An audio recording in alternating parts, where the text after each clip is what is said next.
Outstanding. Good to see I'm you. good. Glad to hear it. The Department of Homeland Security agents entered a residential building owned by Columbia University yesterday morning. They detained that student. And as you heard, Columbia is claiming agents used false pretenses to gain entrance. Your thoughts on this dispute involving warrants on private property?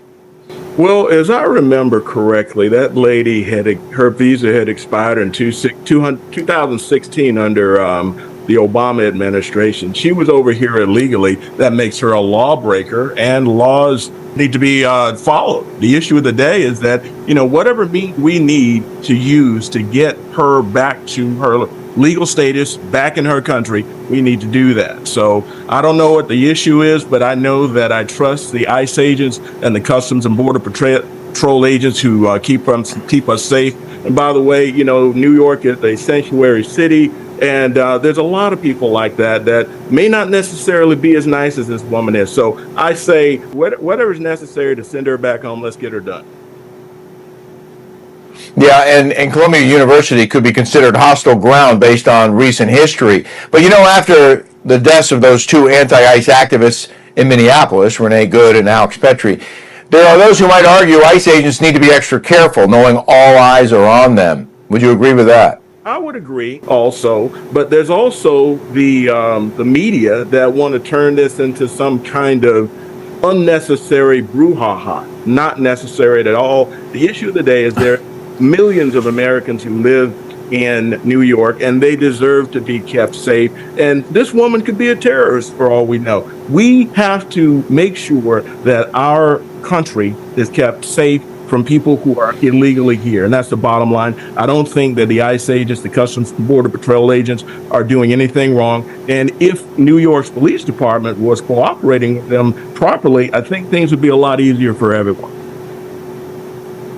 That's a very good point, Bernie. There's another story that's come up, the death of a nearly blind refugee, Shah Alam, in Buffalo, New York.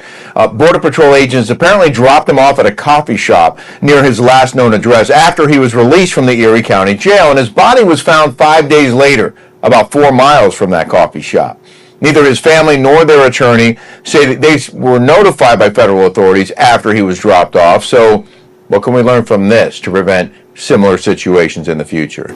Well, from what I understand, that gentleman was over here legally. He was a refugee, and that takes ICE and Customs and Border Patrol out of the equation. So they dropped him off. Now, remember, Buffalo is a sanctuary city. If they had cooperated with ICE and Customs and Border Patrol, perhaps they could have dropped him off at the local jail so his family could have picked him up. There's a lot of scenarios that could have happened. But the issue of the day is we're not in the business of providing hotels and things like that for folks. They dropped the man off. Yeah, it's unfortunate the way it went down, but they dropped him off in a safe place, and notice his family did not come pick him up. And he, as an adult, Yeah.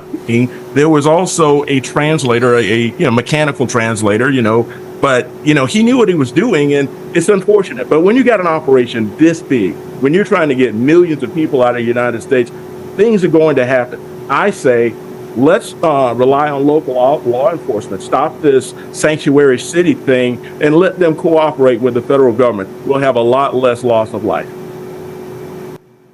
For sure, that would definitely make things easier on all sides. Meanwhile, U.S. Attorney General Pam Bondi announced 30 more people have been charged in that anti-ICE protest at a Minnesota church. That's the one where former CNN anchor Don Lemon was indicted by a grand jury for his role in the protest inside that church. Your thoughts on the DOJ going after everyone involved in the disruption at that house of worship?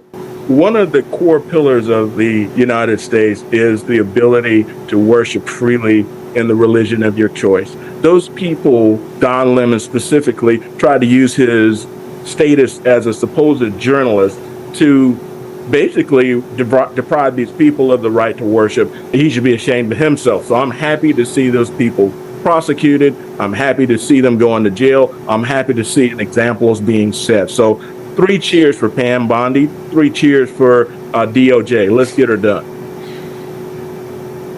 Bernie Flowers, we appreciate your insights, sir. Thank you so much. Have a great weekend. Always a pleasure.